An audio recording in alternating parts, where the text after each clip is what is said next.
Brewers hosting the Mets, and the Mets are plus 125 on the money line. The Brewers are minus 135. The over under is 7.5 runs.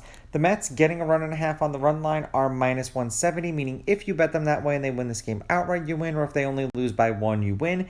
And the Brewers laying a run and a half on the run line are plus 150, meaning if you bet them that way, they have to win this game by two. These are the overnight odds. They're going to change the closer we get to first pitch tomorrow, so use a site like vegasinsider.com. Totally free and will allow you to compare all the casinos' pricings in one place.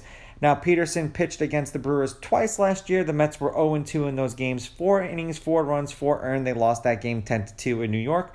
2/3 of an inning, 1 run, 1 earned. They lost that game 6-0 in Milwaukee. For whatever the reason is, the Mets cannot beat the Brewers in Milwaukee. I think they're now like 16-3 or 16-4 against them in their last 20 games in Milwaukee. Burns is 1-1, or the Brewers are 1-1 in his 2 appearances against the Mets, which were last year. 6 innings, 2 runs, 2 earned. They won that game 10-2 in Milwaukee. 5 2/3, 5 runs, 5 earned. They lost that game 7-2, and that also was in Milwaukee. So there was one of the few games that the Mets actually beat the Brewers in Milwaukee. Head to head, the home team is 7-3. The Brewers have won the last 3 games they've played against each other. The Brewers are 6-4 against the Mets in their last 10. The favorite is 7-3 on the money line. The favorite or the underdog getting or laying runs on the run line is 5-5. There have only been 2 one-run games in their last 10 meetings, none in their last 5 that they've played against each other.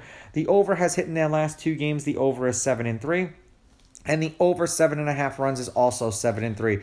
The game that they played today, which had Scherzer on the mound, the Brewers won 9-0. The game they played yesterday, they won 10-0. The game before that, they won 6-0. The game before that, the Mets beat them 7-5. And the game before that, the Mets beat them 7-2. Now, in their last handful of games overall, and we'll just go with this season, the Mets have had 8 runs, 3 runs, 8 runs, 6 runs, 10 runs, 9 runs. That's how many runs have been scored total in their last games. Now, they scored 5, 1, 6, and 5. And then in the last 2 games, the Brewers have shut them out. They've scored no runs. Now, for the Brewers, they have had 4 runs, 4 runs, 13 runs, 10 runs, 9 runs. They've scored 0, 3, 9, 10, and 9. For whatever the reason is, their bats have awoken when they're at home, and they own the Mets. It's just crazy how that works.